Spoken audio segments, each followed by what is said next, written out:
Once one of America's top Republicans, Lawrence King is serving a 15-year prison sentence for a multi-million-dollar fraud.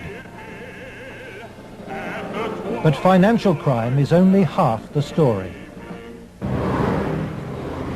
This is the true story of Lawrence King. It is the story of a cancer at the heart of America and of its continuing cover-up at the highest level. One man is attempting to uncover the full story. John DeCamp is among the most highly decorated Vietnam veterans. A former Republican state senator in Lincoln, Nebraska, he is now a lawyer fighting the legacy of Lawrence King's abuse of power.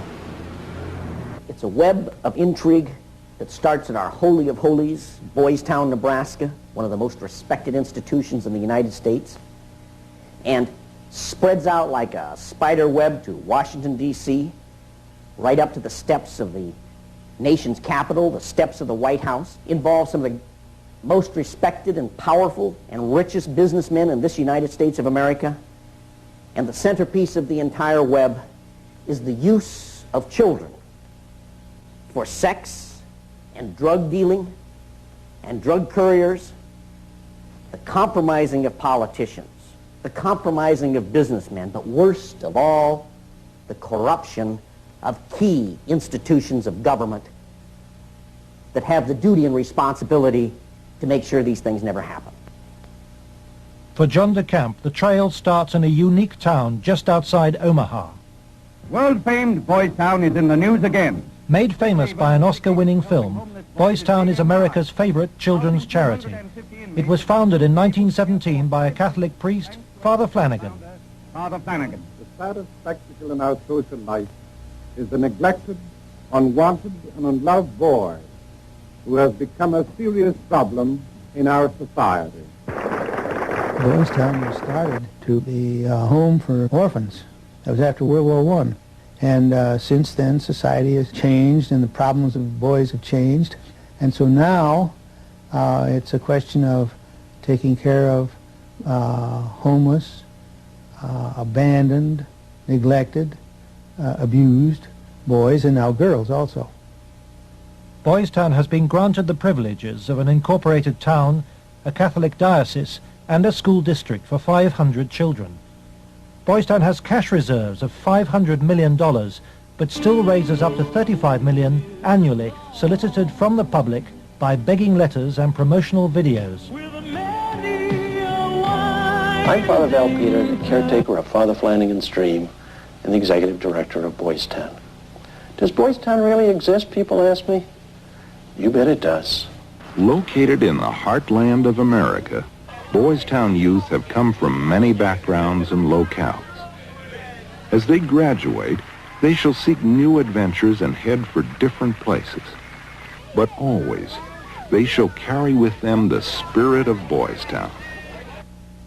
If you'd like to help Boys Town, send your tax-deductible gift to Father Val Peter, Boys Town, Nebraska, 68010.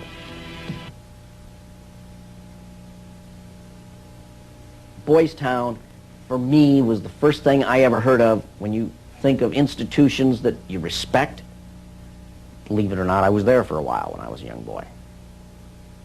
When an institution like that gets contaminated, then you better, if you got any decency at all, do something about it, or at least get it cleared up. John DeCamp lays the blame for the contamination of Boys Town on the one-time leader of the National Black Republican Council, Larry King. Larry King was the fastest rising black star in the entire Republican Party of the United States during all of the 1980s.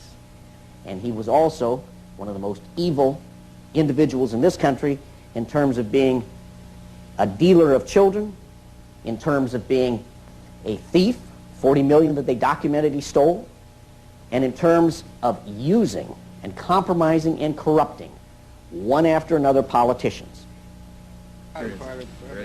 The base for his network was the Franklin Federal Credit Union, a people's bank in Omaha, Nebraska.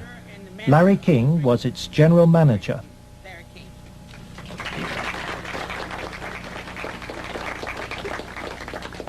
Thank you. This is especially an exciting day for me. Mr. King was a very charismatic person.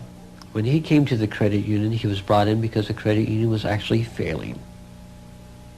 He did everything to build the credit union. King courted the leaders of Omaha's wealthy business district.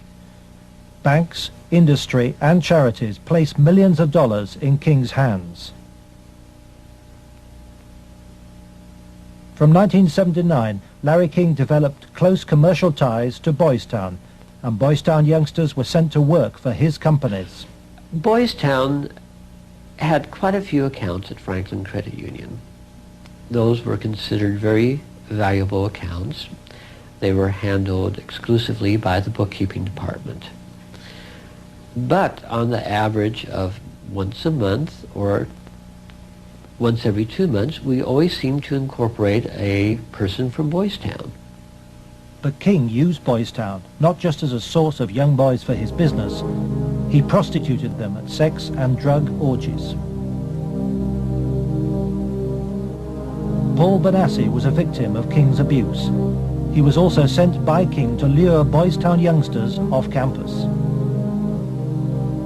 We used to just drive around and go up toward the home. That's when we used to do some of the scavenger hunts with picking up some of the kids. You know, just kind of win their confidence, become friends with them for a while. Start inviting them to the parties.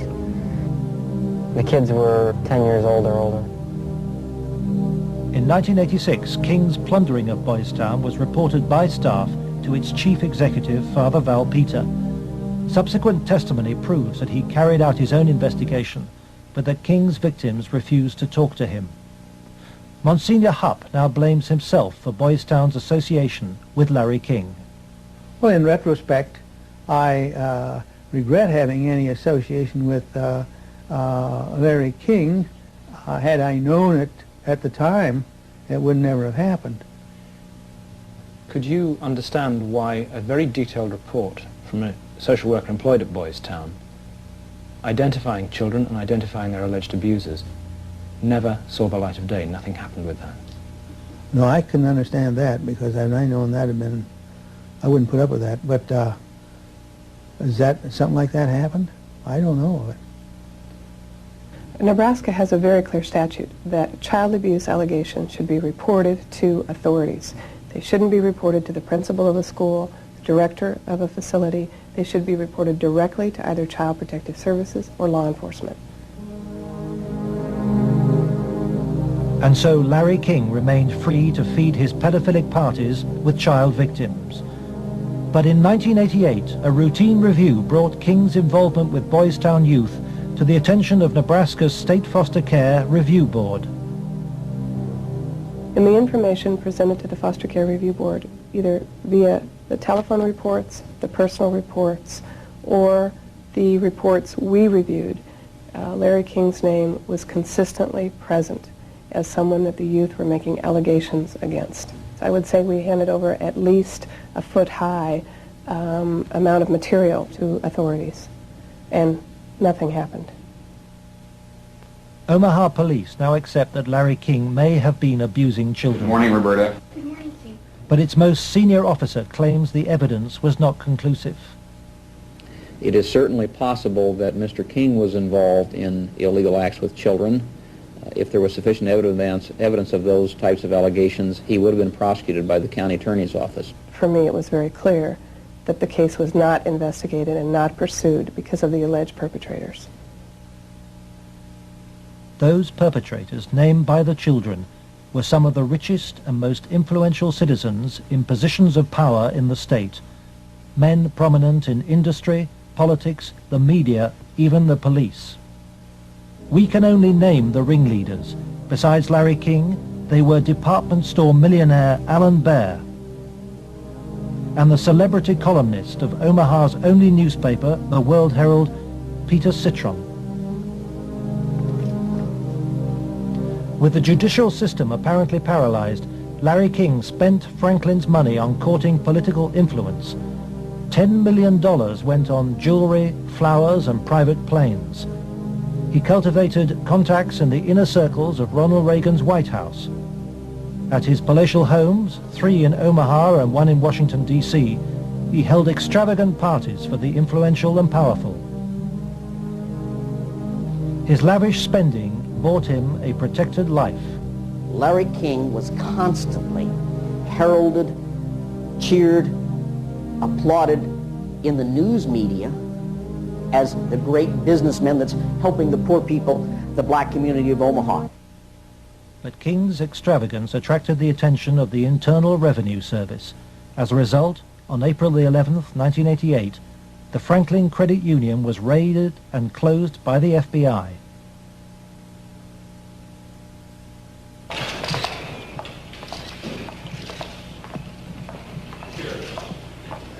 King was arrested, and the federal investigation showed he had stolen $40 million from Franklin. Documents we possess reveal the FBI interviewed many of the victims of Larry King's sex ring, but no action was taken. In November 1988, Nebraska's state government set up a parallel investigation into Larry King. A legislative committee was formed.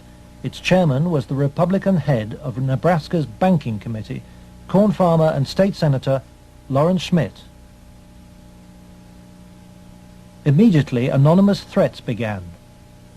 I received a phone call on the floor of the legislature. The caller did not identify himself, but he said, "Lauren, you do not want to have an investigation of the Franklin Federal Credit Union." And I asked who I was speaking to, and they said, "That doesn't matter, but you shouldn't have that investigation." And I said, "Well, why not?" He said, "It will reach to the highest levels of the Republican Party, and we're both good Republicans." Undeterred, the committee began their investigations, and the money trail led quickly to the original allegations of child abuse. Carolyn Stitt was one of the first to testify. The night before we testified before the legislative committee, I did receive a phone call at home that said, "If you speak, you won't live to regret it." To protect the inquiry, Schmidt's committee hired special legal counsel and full-time professional investigators Gary Caradori and Karen Ormiston. I said, "We do not want you to bring to the committee rumors, innuendos, nothing that cannot be backed up with facts." I said, "Bring to the committee that which we can take to a prosecutor."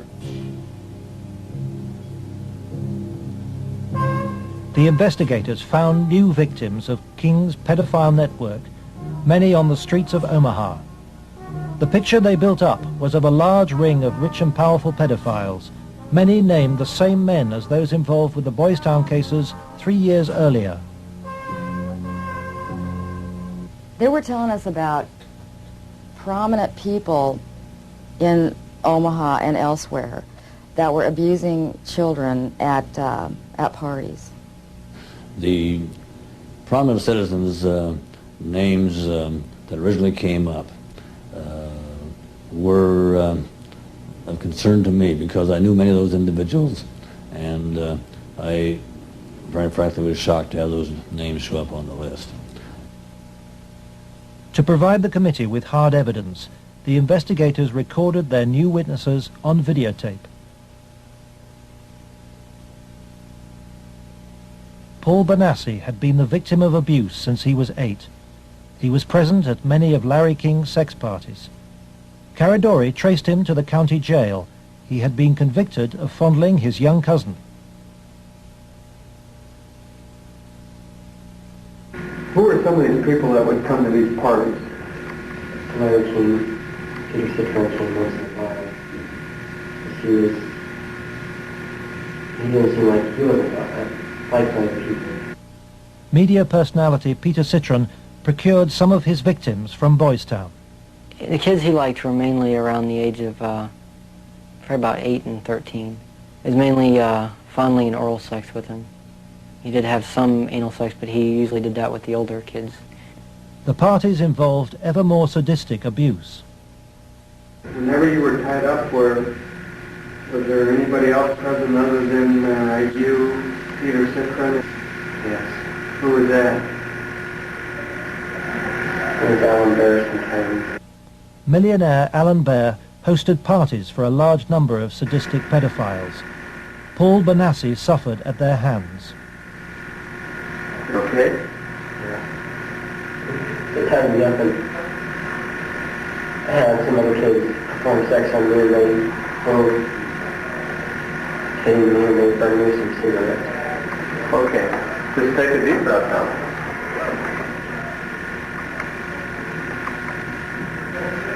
And across the Troy Bonner. Troy Bonner would tie you up? I was there. Troy Bonner was found by the investigators and his videotaped testimony taken under oath. I was shocked when I walked in. There was a kid, I would say about 15 years old, out in the middle of the room. One guy was standing in front of him. He was bent over, and the other guy was like reaching under him, playing with his nipples, while a guy whom Jeff told me was a police officer shoving beads up his rectum. The police officer was shoving beads up his rectum? Yes. Bonner named Alan Bear as the man who introduced him to the sex parties. Alan Bear was a sick fuck. Didn't care, wanted sex, nasty, I don't even know if you can call it sex. Everything, from just, touching to fruit, squash, huge squash, that big around, stuck into you, into your ass, heat things, hot things, poked at you and stuck in you. But the center of the child sex ring was Larry King. Larry King was the same kind of sick fuck Alan Bear was, except Larry King was more violent, more sure of himself, I got those scars on my arm one night at a party where Larry King, wanted to see how strong a men we were or something, and have us push our arms together, and then you'd light cigarettes, and as soon as you get burning, you just drop them down between your arms and, let it burn. And they made us stand there naked and touch each other while holding our arms together and burn cigarettes where, it's on film someplace.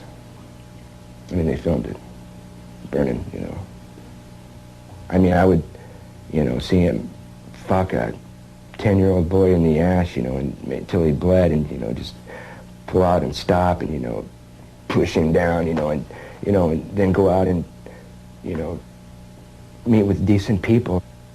King would also provide underage girls for abuse. Alicia Owen told the investigators she was 15 when she attended her first party, introduced by a Boys Town boy. Caridori discovered her in jail where she was serving a sentence for passing bad checks. I met some guys there that were from Boys Town, and it was at that party that I met Larry King. At the time that I met Larry King, I did not know that he was Larry King. I had met him. That was the first time I'd ever met him. Larry King and Alan Bear frequently hosted the child sex parties in penthouse apartments at the Twin Towers luxury block in Omaha. A lot of it was me handcuffed with my hands behind my head and my feet tied, and doing different things. What do you mean? Sometimes there'd be a guy straddling over my face. Okay. Most of the time, Larry King took pictures quite a bit during that time. I know it's difficult. I don't know. Okay. And I think I could have said no. Okay. But I don't know. Okay. And you know, Alicia, you're a victim. And at a young age, let's go off camera for a minute. We were appalled. Appalled. I don't even know if it comes across on the video, the way it came across to us in person. It was incredible. It's incredible what these kids went through, I think. Larry King was also here. He came in and we drank and did cocaine. I didn't do much. He turned me on to what Larry King did. Drugs was a strong part of how they got control of some of the kids, because that's what some of the kids were there to get. They would do the sexual acts and then be provided with cocaine or whatever type of drug they wanted. Heroin, you know, I don't know, but that was my drug of choice, you know. Till this day, I remain an addict, you know. And those of us that didn't like to be involved and didn't want to be involved were threatened. Okay. Oh, so, and who would do these threatening remarks? Larry King. Do you think Larry King personally did? I mean, I think he did. And when they threatened, you know, that I can go find somebody that will kill you, and it will kill your family, you're not telling anybody. Larry King was, I would say, the center of transporting the children around the country. The airplanes were usually in his name, at least in his name. They were paid for by Larry King. We met them in Pasadena. Met who in Pasadena? We met, Larry King was there. There was 3 boys that I had seen at one of the receptions at the French Cafe were there. And I'm almost positive they were Boys Town boys. Almost positive. They were there. You mean graduates of Boys Town or present? I think they were present because they were young. Well, how would they get away for a long period of time? I have no idea. Okay. Boys Town came up frequently during the investigation, but we found it very difficult to get information about Boys Town. I was not able to find any information on my visit there, and Mr. Caradori could not get information either. Boys Town today remains unwilling to discuss its involvement with Larry King. We were banned from filming at Boys Town, and its public affairs officer refused any interviews. I would have to give you a flat no. I'm just going to tell you at this point that we will not participate with you. We have no interest in talking to you folks. It's something that we don't even care to delve into.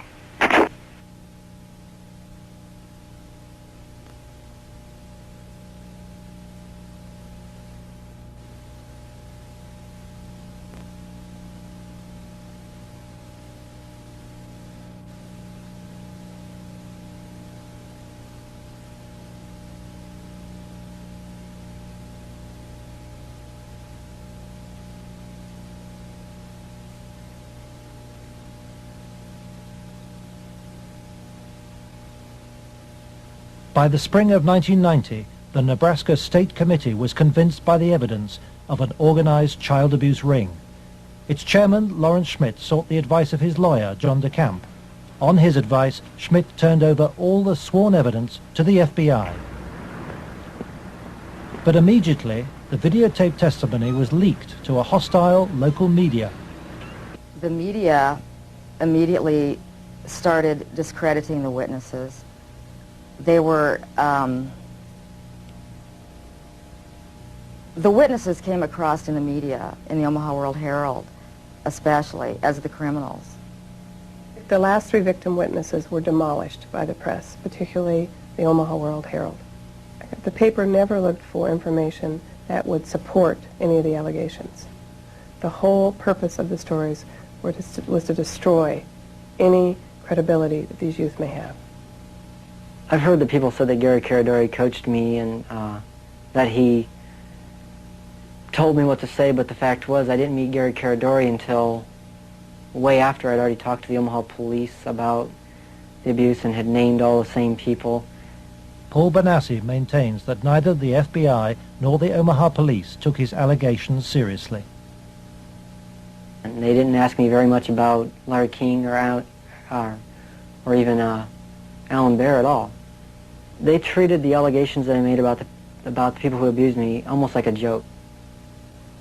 The stories were of such significance that the investigators first wanted to prove the accuracy of the stories.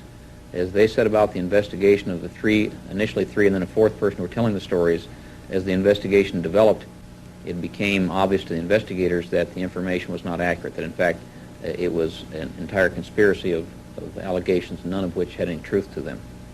I was very disappointed with the way the FBI and law enforcement treated the victims. They, in fact, turned them into the offenders, so to speak. And instead of taking the evidence that was delivered to them by the victims and interrogating the persons whom the victims identified, they seemed to bear down and try to get the victims to change their story. It seemed to the investigators that the establishment of Omaha was closing ranks. Then Troy Bonner was brought in for questioning by the FBI. The FBI's attitude was, just no, these kind of things don't happen. From the first interview when I went, and realized they don't believe a fucking thing I'm saying, they were just appalled, but I realized what that look in their eye was back then. It was fear. It was fear of it, I had witnessed, firsthand things that would, destroy this city, people, a position, what I mean? It's not going to be believed, they said. It will not be believed. You will be found guilty of perjury, and they weren't telling me maybe. They were saying, there's no way. You go on with this story, you're going to jail. That was said to me direct. Troy Bonner agreed to withdraw his videotape testimony. The FBI used Troy in an attempt to persuade fellow witness Alicia Owen into abandoning her evidence about Larry King's nationwide network of powerful pedophiles. We have obtained the recording of the phone call made by the FBI on March the 9th, 1990. It is significant evidence for John DeCamp. This is Special Agent Michael F. Mott. Following will be a consensually recorded telephone call between Troy Bonner and Alicia Owen. Hello. Hi. Hey, what's going on? I'd like to ask you that. Talk to me. No, you talk to me. I don't understand why you're lying. Why are you lying? What are you talking about? That's what I'm asking you. You're calling me why I'm lying? Yeah. You concocted this whole thing, Alicia. You're full of shit. Either tell me what's going on. You're full of shit. Hey, look. Who do you have listening on this line? I have nobody listening to me. I'm listening to you, and I'm hoping you'd give me some fucking answers. I'll be honest with you. I don't know what kind of game you're playing. I'm not trying to play a game. I'm not going to go to jail for you. And that's what's going to happen. Why would you go to jail? Jail for telling the truth? No, jail for lying. What have you lied about? I haven't lied. Okay, then, but why are... Listen, shut up. Listen to me. You're not out here being talked to them every day. The pressure's kind of hard. You literally have to have bricks for brains to take on the FBI in this country. And that's exactly what you'd have to do this properly. They now, in my opinion, in my investigation, are the architects of the cover-up.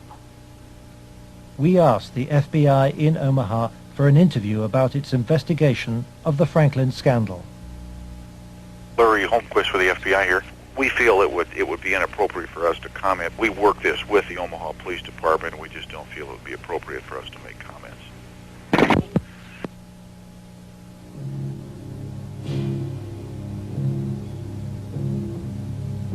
As the investigators sought out new witnesses, they found themselves under constant threat. Gary was threatened several times. His vehicles were tampered with. I would think whoever tampered with them, it was a scare tactic because it was so obvious that they were being tampered with. Gary got, it was one piece of evidence I know he got that he even said he got one step ahead of him this time. He told us about this book. It was like addresses, telephone numbers, names. He said if they knew he had it, they'd kill him. On July the 11th, 1990, Gary Caradori and his 8-year-old son AJ were flying home from Chicago in his light aircraft. They had watched the All-Star baseball game, and Caradori had been pursuing new leads. Investigators from the National Transportation Safety Board are in Harold Cameron's cornfield trying to determine what caused this private plane to crash, killing its 2 occupants. The bodies of Gary Caradori and 8-year-old AJ were found in the wreckage. National Transportation Safety Board investigators say wreckage from the crash is apparently strewn over a 3/4 to 1 mile long stretch in this field. The fact that the wreckage is scattered over a large area certainly demonstrates that it did break up in flight. The exact mechanism of breakup yet is still unknown. The federal investigation was never able to discover what tore the plane apart. There are things missing from the plane. His briefcase is missing.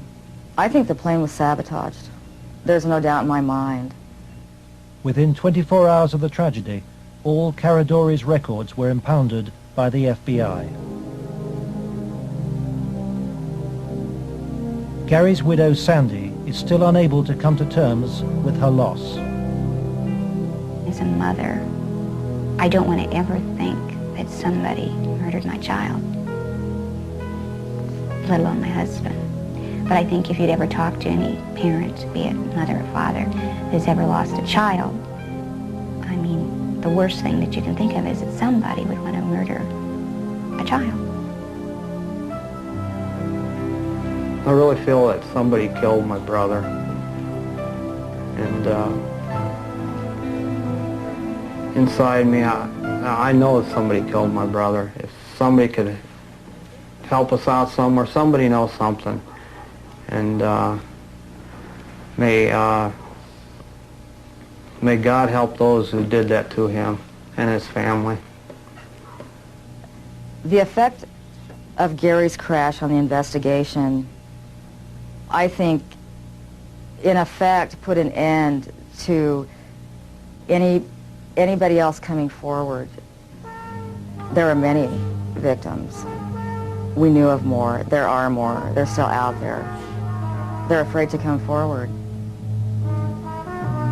That's when I was finished, because I figured out if they murdered Gary and his son, there was nothing that would stop them. There was no piece of paper, there was nothing we could come up with that was going to get anything done.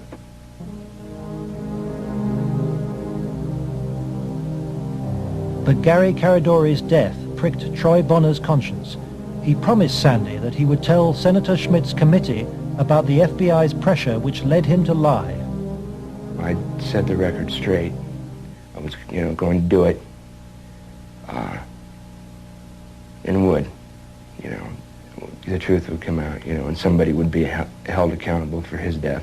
And then at the funeral I had seen, FBI guys, and they looked at me. I was supposed to meet Senator Labetz and Schmidt for lunch after the funeral. And, that's when I decided, I told my mom, we're not going to do the lunch. We're going to hightail it out of Lincoln now. Troy Bonner claims that pressure from the FBI and with the assistance of the county attorney's office in Omaha led him to swear a new statement claiming that he and Alicia Owen had concocted the entire child abuse story. He told this story to the grand jury formed to bring any charges. On July the 23rd, 1990, the grand jury issued a bizarre and contradictory report. It indicted Larry King for fraud and embezzlement and ruled that he had paid young men for sex, but dismissed allegations about his sex ring. It indicted Alan Baer for the serious offense of pandering for sex, but rejected evidence linking him to King or to Citron, whom it noted had been convicted of separate child molestation charges.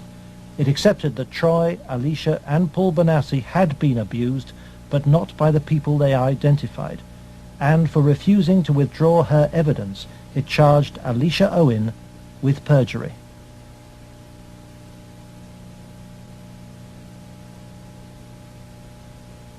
Lawrence Schmidt's legislative committee issued a report denouncing the grand jury. Schmidt acknowledges that the system failed both the victims and him. I had, I think, as distinguished a record as anyone could put together in 24 years. I was told that would be curtailed, and it was. I was told I'd have financial problems, and I did. The message was not lost on most politicians in Nebraska. I think the message that was delivered was, if any legislative committee ever tries to conduct a thorough investigation again, the same thing will happen.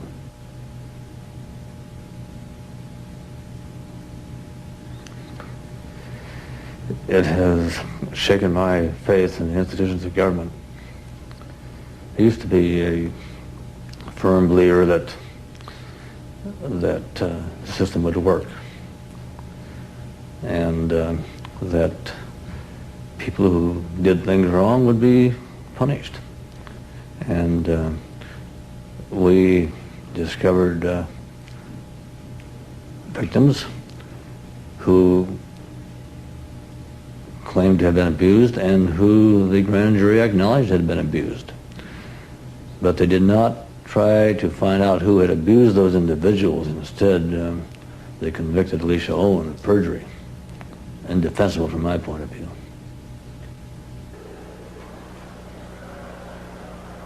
The trial took place in July 1991. Troy Bonner testified that the child abuse story had been an invention. As a result, Alicia Owen was sentenced to between 9 and 25 years in prison.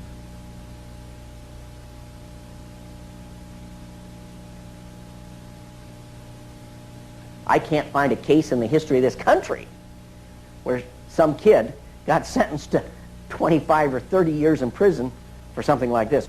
If you were going to pick a what I call a telesign, something that says something fishy about the whole thing, it was in the sentencing itself.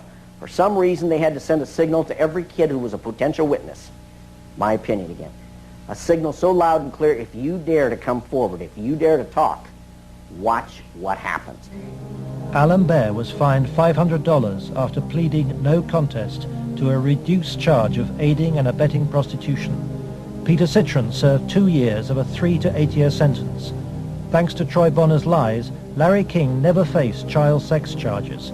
For the $40 million fraud, he was given a 15-year sentence, 10 years less than Alicia Owen. I feel really sick.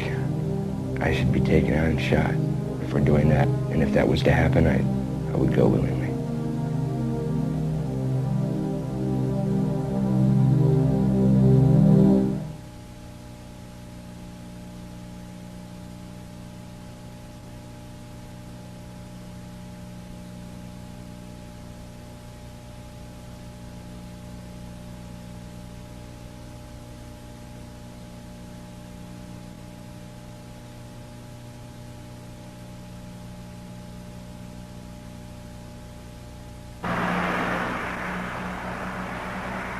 John DeCamp, former state senator and Vietnam veteran, is now the only man fighting to help Larry King's victims.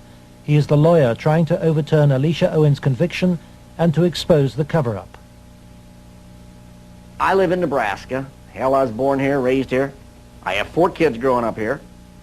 Like it or not, it's my heritage, you know? Well, if it's a dirty cesspool that I got to live in or look back on that I left, that ain't good. The real cost, if I were going to say to my family, has been the fear and intimidation it's put in some of the kids. A couple of the kids are really, really frightened and really had some sleeping problems over, here, this or that. So that's been the real concern I've had. John has received anonymous threats and has turned for advice to his friend and one-time boss, former head of the CIA, William Colby. Old Bill Colby told me better than anything. The one thing the bad people can't afford is publicity, and knocking you off right now or doing something obvious to one of your kids would bring him more trouble than it's worth. I said, you have to consider the possibility of some danger to not only your reputation, but to your person. I mean, people do react rather violently to some kinds of charges, or particularly if they're true, there's more apt to be a negative reaction than if they're false. If they're false charges, then they can be reacted to in a normal way, by a libel suit or whatever. But if there's truth in it, there can be a danger in that situation. We've seen that happen in other cases.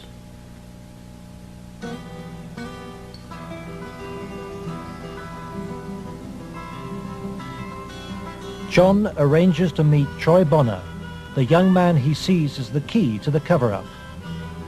He's in great danger. The reason is he carries the secret, so to speak. He served his purpose for the FBI and others by committing the lies that put the seal on the cover-up. He knows that Troy's evidence will be crucial to Alicia Owen's case, and Troy wants to tell the truth, despite very real fears. My fears are that, I'm not going to be believed again. It's just, going to be a whole other kind of exploitation like it was last time. And afraid that that's going to happen, or, I might end up dead, or a loved one might end up dead. Troy has an overriding reason for putting the record straight. Maybe somebody has a better idea. I want this to go forward and have something done so that all those other kids who a lot worse things have happened to can come forward and see that action can be taken. You have to, if you want to protect yourself and your life and your family's life, both now and particularly in the future, is to use the institutions of government that have been set up to protect you and make them work. That means you go into federal court, you go after the people that have done this cover-up, and you expose it so there's no longer any percentage on their part in eliminating you because the secret's out. Yeah, that's why we're here today, to let it out. John's advice to Troy to tell the truth in court puts him at risk of prosecution by the county attorney's office. Potentially, they could decide to charge him with perjury, because now he is telling that they forced me to lie. I did lie at Alicia's trial. I did lie before the grand jury. I did it because the authorities were forcing me to do it, and I was scared for my family. Potentially, they could charge him with perjury this time. Troy's appearance in court will keep Alicia Owen out of prison. She's on bail while DeCamp appeals against her perjury conviction. As her hearing approaches, vital new evidence emerges. Alicia claims that some of Troy's videotaped testimony was withheld from the grand jury which indicted her. The tapes that were shown to the grand jury had been edited. Everything that matched Troy's statement Was shown them. that matched mine 'Cause I know it's was raised. edited out. And I think maybe one of the things we want to do is show the judge specifically where these, little 5-minute segments of, look, this tape says this, and then show him it isn't in this tape, and this is the tape the grand jury saw.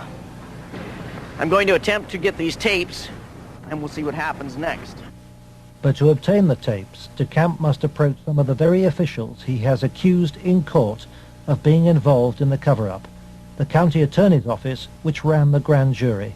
In the good old Alicia Owen case, 127-194, I'm trying to get the evidence, the tapes and the transcripts of Troy and Danny. Troy Bonner. Get that up here once. Yeah.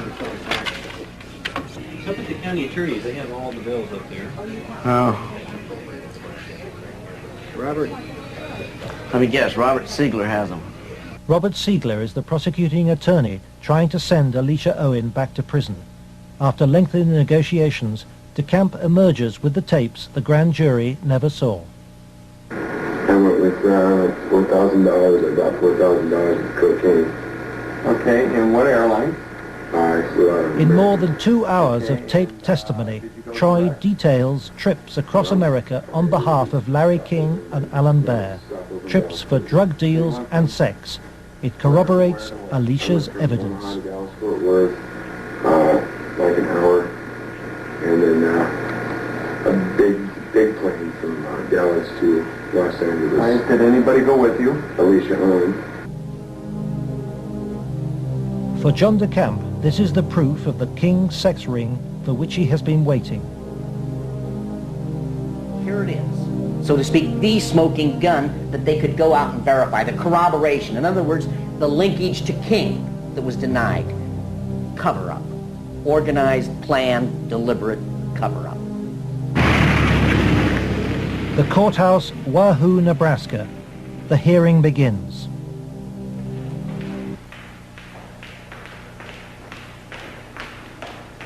Alicia Owen is ready to testify.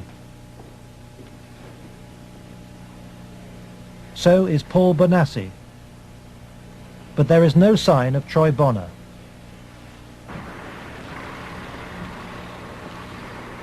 De Camp discovers that Robert Siegler has sent the young man a subpoena. Fearing arrest for perjury, Troy has gone into hiding. De Camp is without his most vital witness. Just trying to subpoena him with this kind of stuff. Is Troy okay? In court, Alicia's case is adjourned. The county attorney's office begins to search for Troy Bonner, but County Attorney Siegler won't say why. I'd like to ask you whether you're about to charge Troy Bonner with perjury. Oh, no. Every victim witness who stepped forward in any way, or even was a potential witness that somebody heard about, has either been killed, put in jail under some theory or other, terrified or run out of the state, discredited. Every perpetrator, even the convicted ones, have been treated as conquering heroes. Peter Citron lives in the same house where he abused many of his young victims. Alan Baer lives in the most exclusive part of Omaha. He recently bought a downtown shopping mall. Many of the other abusers named by the children have risen within Nebraska's state government and legal system and within the Republican Party. Obviously, the FBI was protecting something a lot more significant than a bunch of old pedophiles having improper relations with little boys. They were protecting something a lot more significant than a bunch of drug peddlers. They were protecting, in my opinion, they were protecting some very prominent politicians, some very powerful and wealthy individuals associated with those politicians and the political system, up to and including the highest political people in this entire country.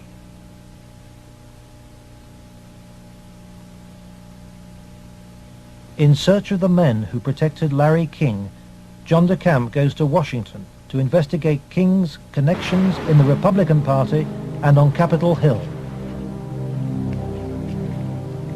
Paul Bonassi provides him with the evidence that Larry King threw child sex parties here at his rented $5,000 a month Washington house. I was about 14, about 1981. At first it was about 3 or 4 times the first year. After that it was about once a month. Some of the parties, when they started off, were straight political type parties with no sex. And then when some of the men had left, some of the politicians had left, the ones that had planned on engaging in some type of sexual activity, that would come after the party. Some of the kids would be held downstairs in some of the rooms where if they acted up or if they started freaking out because of the drugs that they were on, they'd put them in a room that they couldn't get out of, and they would lock them in.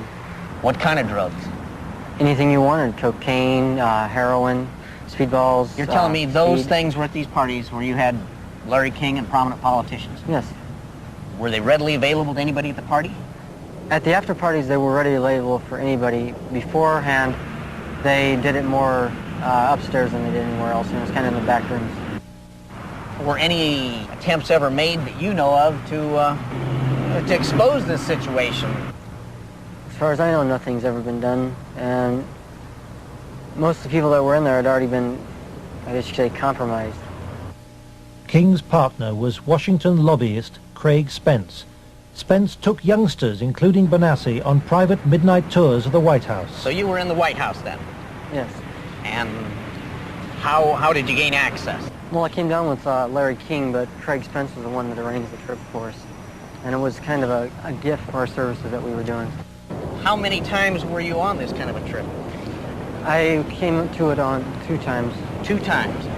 And were you used for sex on those occasions? Not until after we left. After you left the White House? Yeah. What time of night? It was usually around midnight.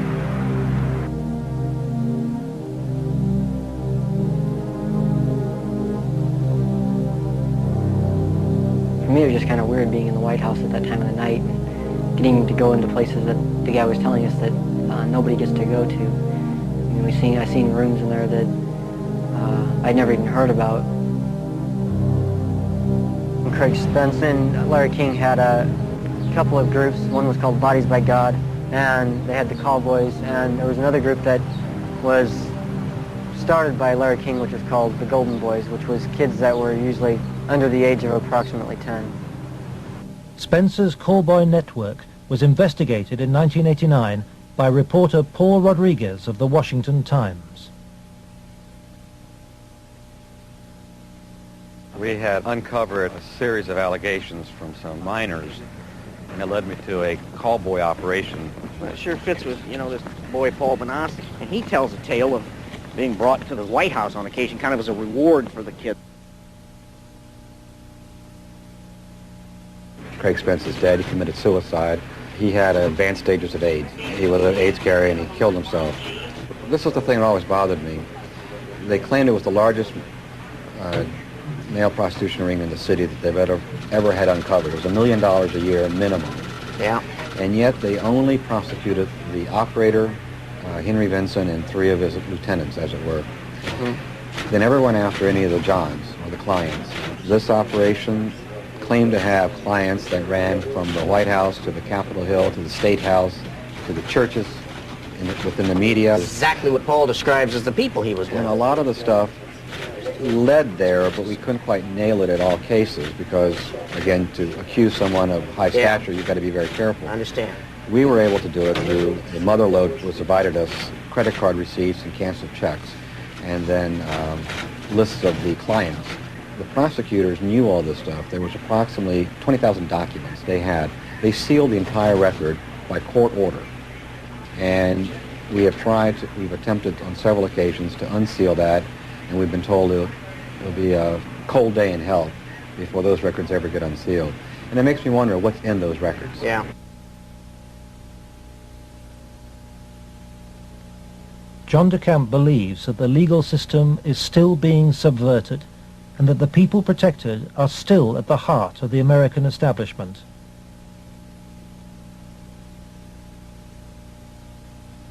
He hopes that this program will expose a serious miscarriage of justice, but the opposition is formidable. It's beyond belief that arguably the most powerful person in the world, the President of the United States, in the form of Richard Nixon, could not prevent the investigation of Watergate, or that President Reagan could not prevent the investigation of Iran-Contra, and yet somehow this group of unnamed, unknown, anonymous individuals in Omaha, Nebraska have such power they can control and protect all of these people from being investigated. Those allegations are ridiculous. Well, first of all, Nixon did cover up Watergate. Number one. Bush did cover up Iran-Contra, at least officially. And Omaha has successfully covered up this situation. In each case, it was the press that exposed the problem. It wasn't institutions of government. They had been corrupted. They had been compromised. They were the ones doing the cover-up. The Attorney General is now involved. DeCamp's evidence has been passed by William Colby to a senior lawyer in the Justice Department. He did say that the Attorney General's office would be very sensitive to any charges of abuse of children, that this was a matter of considerable priority to the department, that this sort of thing not take place, and that they would assign an officer to look into the case. For John DeCamp, the story of Larry King's corrupt empire holds a dire warning for all America. If you can control about 3 or 4 key elements, you can totally own a state. You can make right wrong. You can make truth falsehood, falsehood truth. If you control the media, if you control the Justice Department, if you control the police, you own the system.